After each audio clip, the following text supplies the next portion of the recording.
Assalamualaikum warahmatullahi wabarakatuh. Alhamdulillah rabbil alamin. Wassalatu wassalamu ala asyrafil anbiya'i wal mursalin sayyidina Muhammad wa ala alihi washabbihi ajma'in. Rabbi shrah li sadri wa yassir li amri wa hlul 'uqdatam min lisani yafqahu qawli, amma ba'du. Kita sambung balik kitab kita ni, kitab Sabilul Muhtadin karangan Syekh Muhammad Rashid Al-Manjari. Sabilul Muhtadin karangan Syekh Muhammad Rashid Al-Manjari. Kita nak bincang ni kafarah kerana melakukan segama ataupun kerana setubuh, iaitu jima'. Pada menyatakan kafarah jima' dalam puasa Ramadan,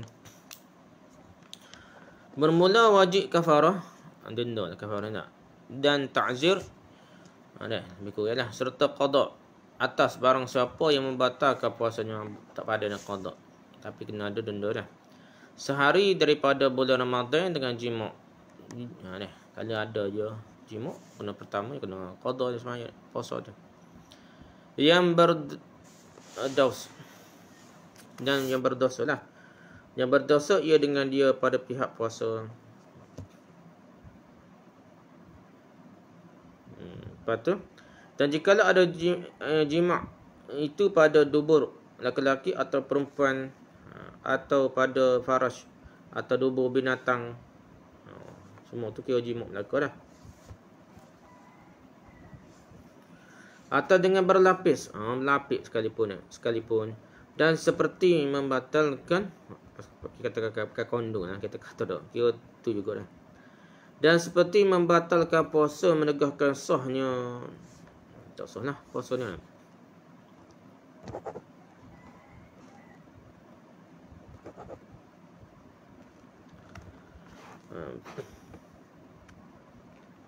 Seperti mengekali jima' tak kala kedatangan fajar. Subuh mari ngebel subuh, dia teruskan lagi dah. Maka wajiblah kafarah atasnya, tetapi tiada wajib kafarah melainkan atas laki-laki. Ya, so bukil kalau suami isteri gak, tu laki saja kena bukil, dua-dua kena lah. Yang mewati'i lah, yang mestubuh ni, tiada atas perempuan, isterinya tak kena lah, yang diwati'i. Dia tak kena, hak kenanya pada tak lelaki saja dah.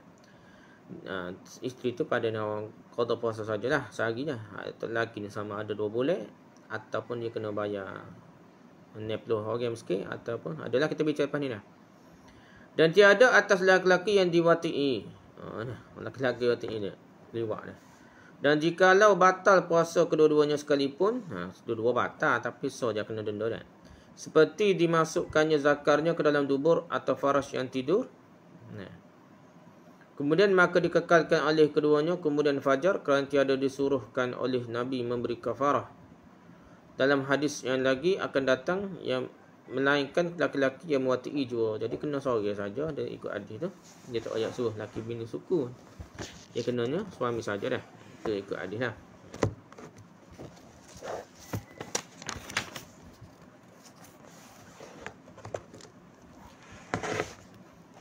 Jadi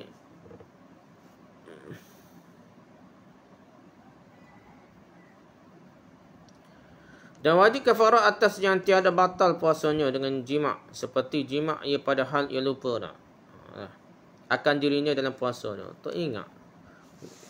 Dia setubuh dengan isteri sudah tu bakal kita ya boleh puasa. Ataupun jahil akan haramnya ni jahil tu lah dah. Duduk orang asli ke apa. Sebab baru masuk Islam, atau jadi ia jauh daripada ulama, atau digagahi dipaksa oleh orang, akan dia atas jima' dah. Kena paksa, dia tidak lah. Tidak kata kena kena kafarah tu tak lah dah. Dan demikian lagi tiada wajib kafarah denda atas yang membatalkan puasa orang yang lain dengan jima', seperti membatalkan orang yang sakit atau musafir akan puasa isterinya atau gundiknya dengan jima'. Jadi kalau ketika musafir, dia batal puasa dengan setubuh kau, ataupun dia sakit dia sakit tak wajib dah puasa. Dia musafir tak wajib puasa, tidak boleh batal puasa dengan jima'. Tak batal, tak perlu bayar kafarah lah mengikut pendapat ulama mazhab kita lah dah. Dan demikian lagi tiada wajib kafarah ni, bayar denda tu, atas orang yang membatalkan dengan jima' akan puasa yang lain daripada Ramadan, seperti puasa qada. Puasa qada batal puasa qada tak kena seperti bulan Ramadan. Atau puasa nazar atau kafarah, denda yang lain lah. Kerana nas datang ia pada bulan Ramadan, puasa Ramadan saja, tiada pada yang lainnya. Kerana tertentu Ramadan itu dengan berapa fadilah, ia ada kehormatan tertentulah. Bulan Ramadan ni tak seperti bulan-bulan lain lah. Walaupun lain kita nazar wajib sama apa dah. Yang tiada diperolehi ia pada yang lain daripada bulan Ramadan lah. Ada kelebihan kehormatan bulan Ramadan tu besar lah. Dan demikian lagi tiada wajib kafarah atas yang membatalkan puasanya dengan lain daripada jima, seperti sengaja mengeluarkan mani atau makan atau minum. Dan kalau jima ia kemudiannya sekalipun kerana datang nas pada jima tiada pada lainnya. Ia membatal puasa dengan tidak jima lah, mengeluarkan mani pun kalau bukan dengan setubuh isteri, jika puasa sehari dah ganti dah. Tidaklah kata kena puasa 2 bulan dah. Ataupun hak ni hak kata ni kalau jima lepasnya makan minum ikut mazhab kita ni, ia kira tak payah, itulah bayar kafarah dah. Ikut ni lah pendapat mazhab kita ni. Mazhab lain tidak, serupa je dah. Ada mazhab tu makan minum pun tak boleh dah dah, serupa dengan jima. Jadi kita kata kehormatan bulan Ramadan lah. Dia pun kepuasa dengan air, lepas tu jima, lepas tu pun kita kena hormat bulan Ramadan ni. Kita boleh juga ambil pendapat yang tidak dalam mazhab kita ni, berhati-hati, itu kena bayar kafarah jugalah. Kerana kehormatan besar bulan Ramadan. Apa dia cerita saat ni lah. Belai tak seperti bulan Ramadan.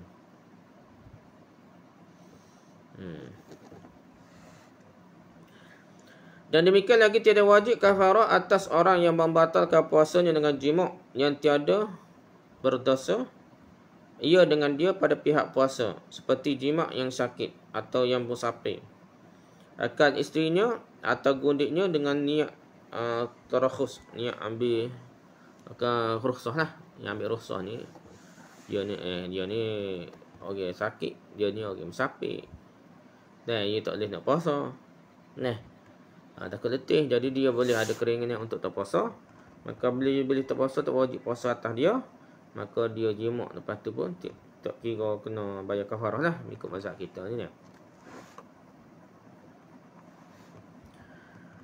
Dan demikian lagi tidak wajib kafarah atas orang yang membatalkan puasanya dengan jima yang berdosa ia dengan dia, tetapi tiada dosanya itu pada pihak puasanya, seperti jima orang yang sakit atau yang bersafir akan isterinya atau gundiknya dengan tiada niat tarakhus. Bukan ambil rukhsah pun, tadi niat, ada niat ambil rukhsah ni. Hak ni tak ada niat ambil rukhsah ni. Dia tahu yang musafir tapi dia tak cara pun rukhsah. Jamuk ke rukhsah ke apa dah. Dengan tiada niat tarakhus atau zina ia dalam sakitnya atau musafirnya, maka tidak wajib kafarah atasnya dah. Kalau zina pun kerana dia musafir yang sakit, tak sampai kena denda kafarah ni. Pada kedua masalah ini, kerana dosanya tiada semata-mata kerana puasa. Bukan kerana puasa tu dah. Hanya kerana puasa serta ketiadaan niat tarakhus pada masalah yang pertama. Tak ada niat ambil rukhsah lah. Yang pertama dah. Dan kerana zina pada masalah kedua tu, masalah dosa dah, dosa lain daripada masalah puasa dah. Dan lagi berbuka diharuskan bagi yang sakit dan musafir, maka jadi mereka itu syubhah pada melekatkan kafarah dah. Jadi syubhah ni yang boleh tolak, ada keraguan untuk denda lah, macam orang masuk jaga ke hukum kerat tangan ke hukum ke apa. Kalau ada keraguan, ya tolak lah. Ya kira macam tu lah. Macam dia tidak kena perlu masuk jaga ke ataupun kerat tangan ke ataupun kena hukum bunuh ke, ada rukhsah. Dia boleh tukar pada bayar denda dah. Begitulah. Inilah kisah orang. Kalau dia tak kena hukum bunuh pun sepatutnya kena bayar denda dah. Bukan lepas gitu saja atau penjara lepas 12 tahun saja dah. Tak pada. Gitulah cerita dia dah. Jadi begitu juga sini. Kalau tak sampai hukum asal di kafarah, ya tak sampai lah. Gitulah. Okey, lepas tu dan demikian lagi tidak wajib kafarah atas orang zon atau syak. Dia ragu dah. Zon dengan mana bahasa lah sangka tapi zon dari segi hadis yang kata sangka dia tak ada. Tak ref khusus dah. Mengikut ilmu masing-masing tu lain dah. Ikut kitab pun lain dah. Azhar ke apa ikut mazhab kita lain daripada mazhab lain dah. Jadi kita kena ikut disiplin ilmu masing-masing dah. Begini ni zon dari segi bahasa sangka lah. Orang yang sangka-sangka ataupun syak akan malam, yang ni akan kekal malam atau akan masuknya malam dah, siang dah. Maka lalu jima' ia. Kemudian maka nyata bahawa jatuh jimaknya itu pada siang hari dah. Dia ingat tak lagi subuh dah. Jimaknya kena ke subuh dah. Kerana bahawasanya kafarah itu gugur ia dengan syubhah. Nah, jadi dia ragu-ragu tu syubhah. Itu tak yakin masuk siang hari lagi dah. Dan jika tiada harus baginya buka serta syak akan masuk malam sekalipun. Nah.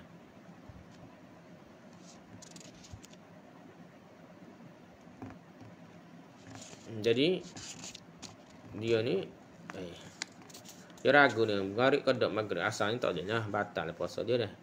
Tapi di segi dia ada ragu dekat lalu dengan maghrib. Dia ingat maghrib dah kali gitu dah. Maka dia setubuh selalu. Maka dia ni kira batal puasa juga. Tapi dia nak kena kafarah tu, dia tidak kena kafarah sebab ada syak ragu-ragu dah.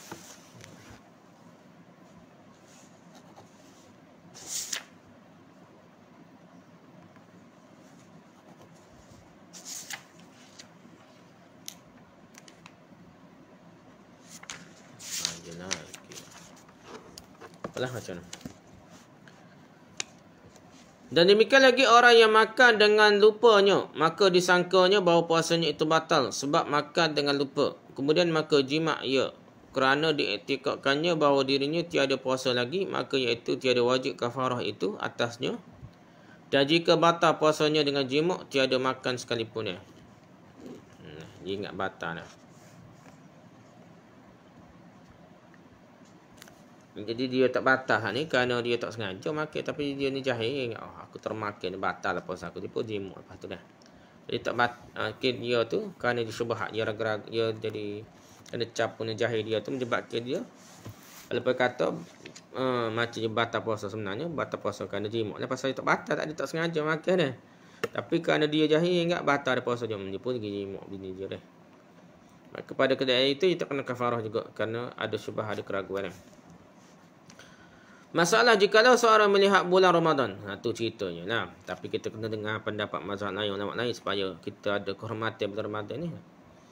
Bakal sikit-sikit. Benar jimuk. Penuh jana lah agama dah. Penuh jana lah bulan Ramadan ni. Tak ada kehormatan. Kalau kita bicara imsak, baik bicara imsak sini lah. Ni imsak orang hik nipah. Tengah-tengah hari, tiba-tiba berhenti. Kena ada mazhab kita kena imsak. Jangan makan. Kena hormat bulan Ramadan. Sebagai orang itu bukan sengaja pun dah. Berhenti untuk kita puasa dah. Lebih baiklah kita bicara imsak bab sini dah. Imsak bab tubuh ni dah. Kerana ada kehormatan besar dalam Ramadan ni. Tak ada hormat dah tu dah. Sepatutnya bicara bab imsak setubuh ni dah. Pasal dia ada kehormatan besar dalam Ramadan ni. Orang hik nipah ni dia kalau kata wajib tu doa lalu. Tapi ada ulama masa kita kata wajib dengan imsak dah. Imsak bukan sebelum subuh. Imsak ni kes dia berhenti musafir dah. Tiba sapa di rumah kampung dah. Ataupun orang hik nipah dah. Dia berhenti ketika dia suci tu ketika sehari dah. Jadi kita sepatutnya ni lah kita hormat dah. Masalah jikalau seorang melihat bulan Ramadan sendirinya, maka tiada diterima oleh qadi saksinya. Jadi dia kata mungkin ada dah. Wajiblah atasnya puasa, maka jika dibatalkannya puasanya itu dengan jima', wajiblah atasnya kafarah ni. Kena kafarah lah pasal dia yakin dah. Dia yakin dah hari tu bulan Ramadan. Orang tak percaya ke dia, tak yakin, tu orang lain lah. Dia yakin dah, dia kena jagalah.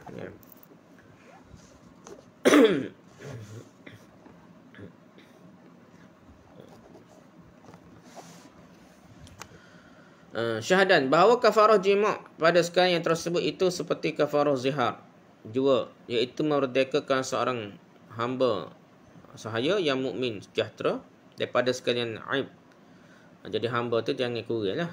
Segar bugar sihat dia. Yang mencederakan amal dia. Jadi janganlah hamba cacat ikut juga apa dia. Tu tak lepas lah. Dan usaha dengan cedera yang nyata. Nampak nyata. Cacat dia. Kerana maksud daripada merdekakan sahaya itu menyempurnakan halnya. Supaya selesai ia bagi mengerjakan segala pekerjaan. Segala orang yang merdeka daripada pekerjaan ibadat. Jadi matlamat dia. Itu boleh sempurna lah. Kehidupan dia dan amal ibadah dia apabila merdeka. Kalau ambil cacat, lebih kurang. Kerja orang merdeka ni, orang cacat tak boleh buat dia. Orang sihat je boleh buat. Kalau boleh, merdeka orang yang segar bugar lah sihatnya. Dan pekerjaan ibadah dan pekerjaan lainnya. Dan yang demikian itu tiada hasil melainkan dengan kuasa ia atas berdiri pada menghasilkan kepayahan kifayahnya tak. Jadi dia boleh selesai fardu kifayah dan sebagainya lah.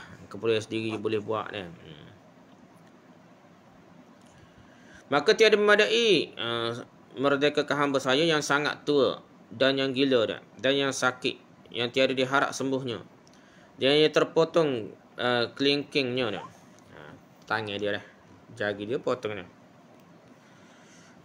Dan jari manisnya dah, atau yang terpotong ibu tangannya atau telunjuknya atau jari tengahnya dah, atau seruas daripada ibu tangannya atau 2 ruas daripada jari tengah atau 2 ruas daripada telunjuknya, dan jari yang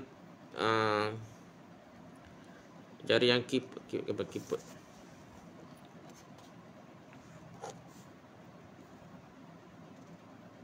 terlipat dia dah. Terlipat dari seperti yang terpotong jua dah. Dan memadai yang terpotong sekalian jari kedua kakinya dah. Ni kalau terpotong jari kaki tak apa dah. Pulak dah dah. Jari kaki tak apa terpotong dah. Jari tangan tak boleh. Terpotong apa tu? Dan yang terpotong kelingkingnya dah jua atau jari manis atau pada sebelah tangannya yang terpotong sekalian ruas jari yang di atas.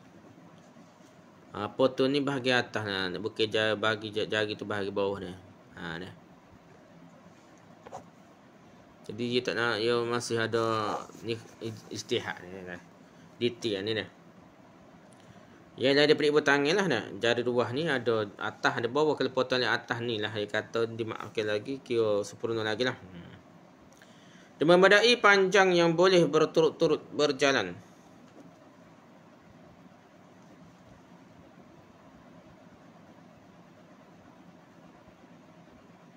Gitulah, boleh digila-gila kali kaki ya.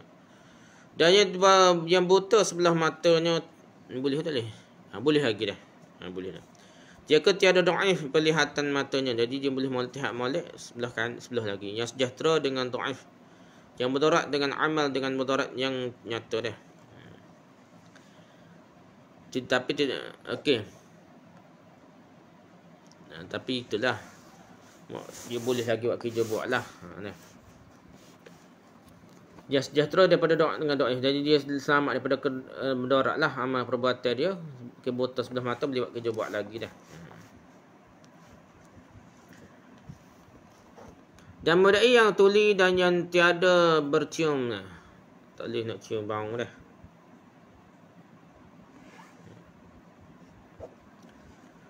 Lepas tu,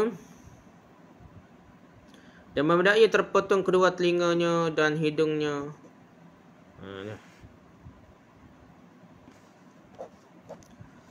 Dan yang bongkok dah. Bongkok pergelangannya dah. Bongkok dah, budak bongkok. Lepas tu, dan yang kena penyakit juzam dia. Juzam ni penyakit sopak dah. Dan yang mamsuh. Mamsuh ni yang tidak punya zakar dah. Kerakkan dah. Dan yang tiada berlidah. Yang tidak punya lidah. Dan yang tidak punya keterampilan dah. Yang tiada tahu akan barang kepandaiannya dah. Tak tahu sekedik-kedak dah. Maka jika tiada kuasa ia atas merdekakan sahaya pada waktu membayar kafarah seperti tiada diperolehnya sahaya yang memadai akan kafarah atau diperolehnya akan dia, tapi berkehendak ia kepadanya akan juzam khadam dia nak juga. yang patut dengan dia, dia sepatut ada khala.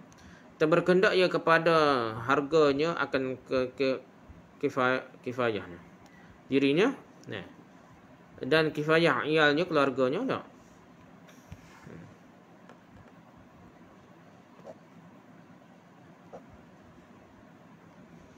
Jadi dia perlu kepada diri dia sendiri atau kepada keluarganya.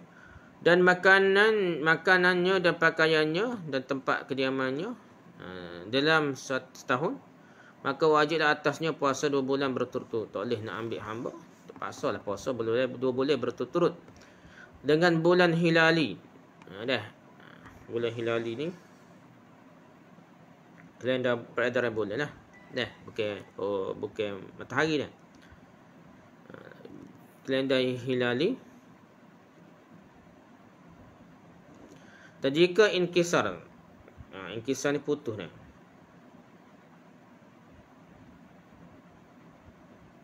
Bulan yang pertama hendaklah digenapinya 30 hari dah.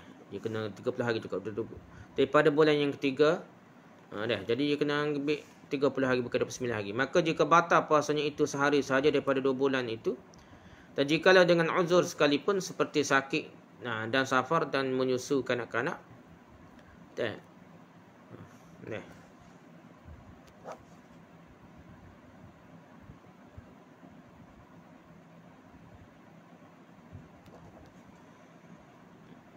sakit ataupun musafir ke apa, jadi batal tengah-tengah jalan tu daripada 2 bulan, ataupun dah lupa berniat antara 2 bulan tu, maka wajib mulai lagi puasa 2 bulan berturut-turut daripada awal lagi dah. Jadi kena ulas semula lah. Kata tengah tu walaupun ada sebab sakit ke apa pun, dia kena puasa semula daripada awal dah.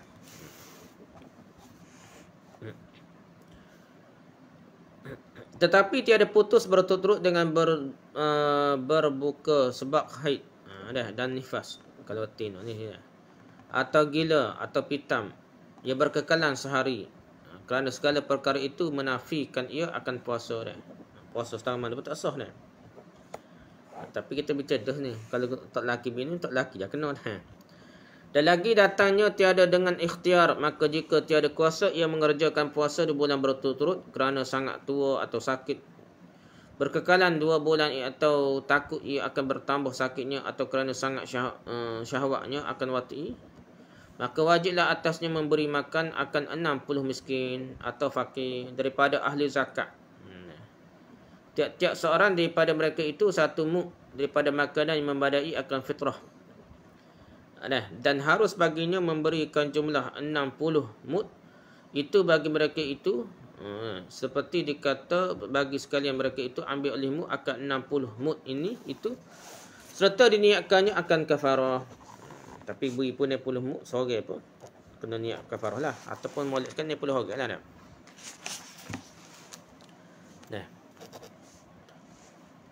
Jadi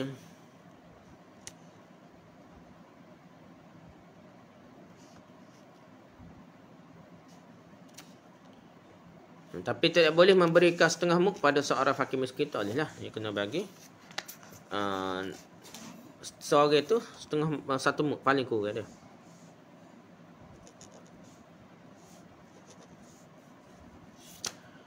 Dan kalau diberikan 60 muk kepada 120 orang miskin dengan sekaligus, maka tidaklah dihitung semuanya, tapi hanya dihitung 30 muk saja dah. Tak boleh. Jadi tu kurang dah. Kau kurang dah. Sebabnya tak cukup. Kerana itu hendaklah ditambah lagi 30 muk dan diberikan pada 60 orang lagi dah. Dan boleh diambil yang 30 muk yang sisa dan 60 orang yang sudah diserahkan. Gitulah.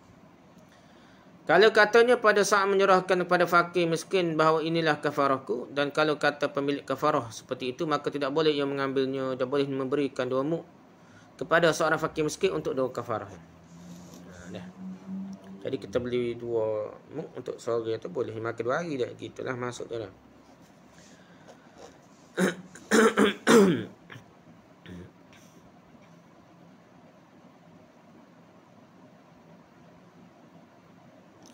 Dan harus pula baginya memberikan suatu mud bagi seorang miskin. Dan dibelinya akan dia daripada kemudian maka diberikannya akan dia kepada seorang miskin. Boleh memberikan satu muk kepada seorang fakir miskin, lalu dibeli kembali oleh pemilik kafarah. Kemudian diberikan lagi kepada seorang yang lain. Dan dibelinya lagi dan diberikannya pada orang yang lain semula. Seterusnya sampai cukup jumlahnya 60 orang. Ini kata tipu dia. Kata sepelek ni. Tak bayar fidyah fidyah poso fidyah tinggal bayar ke zakat. Ada setengah tu memang banyak doa je pun sepelek tolak mari. Kalau sengaja tak molek tapi dia tak janji apa tu boleh lah dak. Dia beri kau miskin. Beginilah perlu ke berah ni. Baik aku bayar pitih kamu. Bayar pitih malah cari kedai banyak ni. Okeylah orang miskin kata terima bayar pitih. Dia tak raca apa dak. Bolehlah kita kata gitu dak. Dia raca apa tu tipu tu kita kata dak. Tapi cara yang seperti ini makruh kerana mirip dengan orang yang menarik kembali sedekahnya. Tapi ambil sedekah balik ni walaupun dengan cara beli yang makruh lah. Tidak boleh orang yang fakir memberikan kafarahnya kepada anak isterinya. Kerana ia berkewajipan berikan nafkah kepada mereka yang dikiaskan dengan bayar zakat. Di zakat, cerita bayar zakat ni kita tak boleh bayar zakat pada anak bini kita dah. Ia keadaan kena bayar kepada orang lain. Anak tangga kita tu yang kita wajib tanggung nafkah, tak boleh lah dah.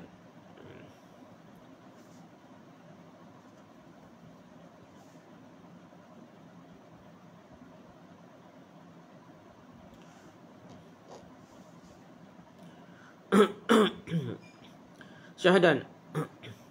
Diketahui daripada yang tersebut itu bahawasanya segala perkara kafarah ni, kafarah jima', yang tiga perkara itu wajib dengan tertib. Ikut tertib yang kata dia. Maka tiada harus baginya berpindah daripada merdekakan pada puasa. Kena merdeka dulu. Melainkan apabila lemah ia daripada merdekakan, dia tak mampu cari mahamba, tak ada. Zaman kita lain tak ada mahamba, payah lah. Dan tiada harus baginya berpindah daripada puasa kepada memberi makan. Melainkan apabila lemah dia daripada puasa, tak mampu puasa 2 boleh, baru dia beri makan daripada orang. Dan jika lemah ia daripada sekalian perkara yang tiga itu, tetaplah kafarah itu dengan sekalian perkara yang tiga pada zimmahnya. Hal keadaannya dengan bertertib, dan jika kuasa ia kemudiannya atas suatu perkara daripadanya, wajiblah atasnya merujukan ia.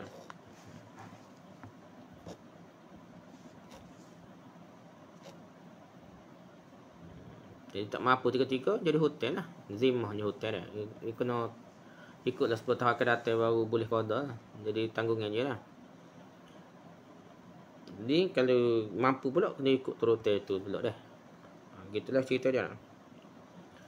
Dan dalil yang menyatakan akannya demikian itu hadis Bukhari dan Muslim yang diriwayatkan daripada Abu Hurairah radhiyallahu anhu, katanya, ja'a rajulun ila Nabi sallallahu alaihi wasallam faqala, halakatu wa ahlaktu faqala wa ma ahlaka faqala wa utitu imraati fi ramadan qala hal tajidu ma ta'taqi raqabatan qala la fa hal tastati'u an tasuma shahrayn mutatabi'ain faqala la fa hal tajidu ma tut'imu 60 miskinan qala la thumma jalasa ya'ti rajulun ila an-nabi sallallahu alaihi wasallam bifaraqi fihi tamrun faqala tasaddaq bihadha faqala alayya afqaru minna ya Rasulullah ma baina la bisiha ahlul baitin ahwaju ilaihi minna fadhika sallallahu alaihi wasallam hatta badat anyabuhu thumma qala idhhab fa at'imhu ahlaka.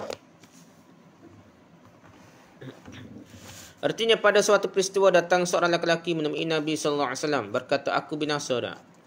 Rasulullah bertanya, apa yang membinasakan kau? Katanya, aku telah melakukan senggama dengan isteriku pada bulan Ramadan. Rasulullah bertanya kepada, apakah kau mempunyai budak hamba yang akan kau merdekakan? Katanya, tidak ada. Apakah kau kuasa berpuasa 2 bulan berturut-turut? Katanya, tidak mampu dah. Apakah kau mampu memberikan makan kepada 60 orang miskin? Katanya, tidak. Tak mampu juga. Kemudian Rasulullah duduk. Maka lalu orang itu membawa sebakul kurma dan berkata kepadanya, sedekahkanlah kurma ini dah. Katanya, apakah saya sedekahkan, sedangkan kami adalah yang lebih fakir daripada orang lain dah. Demi Allah, tidak ada yang orang yang tinggal di antara 2 gunung Madinah ini ada satu keluarga yang lebih berhajat kepada kurma ini selain daripada kami. Nabi tertawa sehingga kelihatan giginya. Kemudian Nabi berkata, pergilah dan bawalah ini dan berikanlah kepada keluargamu. Hadis Bukhari dan Muslim daripada Abu Hurairah.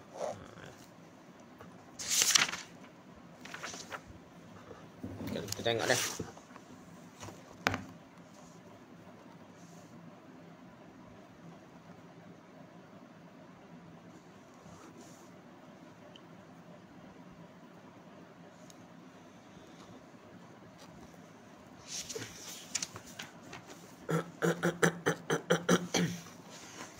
Ada soal dia. Ada soal, jika tiada orang bahawasanya telah terdahulu perkataan bahawa sungguhnya tiada harus bagi seorang yang fakir memberikan kafarahnya kepada iyal, kepada keluarganya yang wajib atasnya nafkah mereka itu, maka betapa makna sabda Nabi SAW, at'imhu dha ahlaka, beri makanlah pada keluargamu dah. Sedangkan kita bicara sebenarnya tak boleh nak kaya bayar kafarah zakat, kafarah ke zakat kepada keluarga sendiri dah. Nah, jawabnya bahawasanya yang diihtimalkan bahawasanya adalah khurma dah, itu disedekahkan dengan dia oleh Nabi SAW atasnya atau diberikannya akan dia supaya akan jadi kafarahnya. Yang diberikannya kepada 60 miskin. Itu asal-asal dia dah. Asal dia nak beri kepada 60 miskin. Maka tak kala berkhabar ia kepada Nabi Allah akan kepapaan dirinya, padahal terlebih hajat ia serta ialnya keluarganya pada makanan itu daripada segala mereka yang papa dalam Madinah. Orang papa lain itu perlu dia lagi dah. Maka diizinkan oleh Nabi Allah baginya pada memberikan makanan itu bagi isi rumahnya supaya akan jadi pengajaran bahasanya kafarah itu tiada wajib atas seorang melainkan dengan yang terlebih daripada kifayah, daripada keperluan lah. Jadi orang yang tak mampu lebih daripada keperluan diri dia dah. Dan kifayah isi dah, keperluan isi rumahnya, atau diihtimalkan bahawasanya Nabi Allah mengerjakan sunat dengan membayarkan kafarah daripada seorang lelaki itu dan diberikannya kepada isi rumahnya, diihtimalkan bahawa adalah isi rumah itu 60 orang supaya jadi pengajar, dengan bahawasanya harus bagi seorang mengerjakan sunat dengan membayarkan kafarah daripada orang yang lain dengan izinnya dia.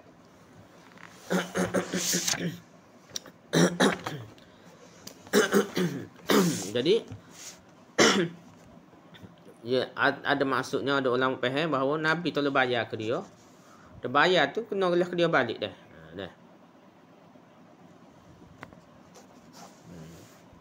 Jadi seolah-olah tu dia semacam suruh ke Nabi lah. Nabi pun suruh ke dia balik dah. Soalan gitulah. Jadi dia ni macam orang miskin, ni pula orang miskin lah. Dan lagi harus baginya memberikan kafarah itu kepada isi rumah orang yang lain yang dibayarkan kafarahnya, maka harus baginya serta isi rumahnya memakan akan kafarah itu. Jadi dia ni bukan harta dia lah, asalnya orang lain tolong bayar ke dia. Terbayar-bayar ke dia pula. Dah.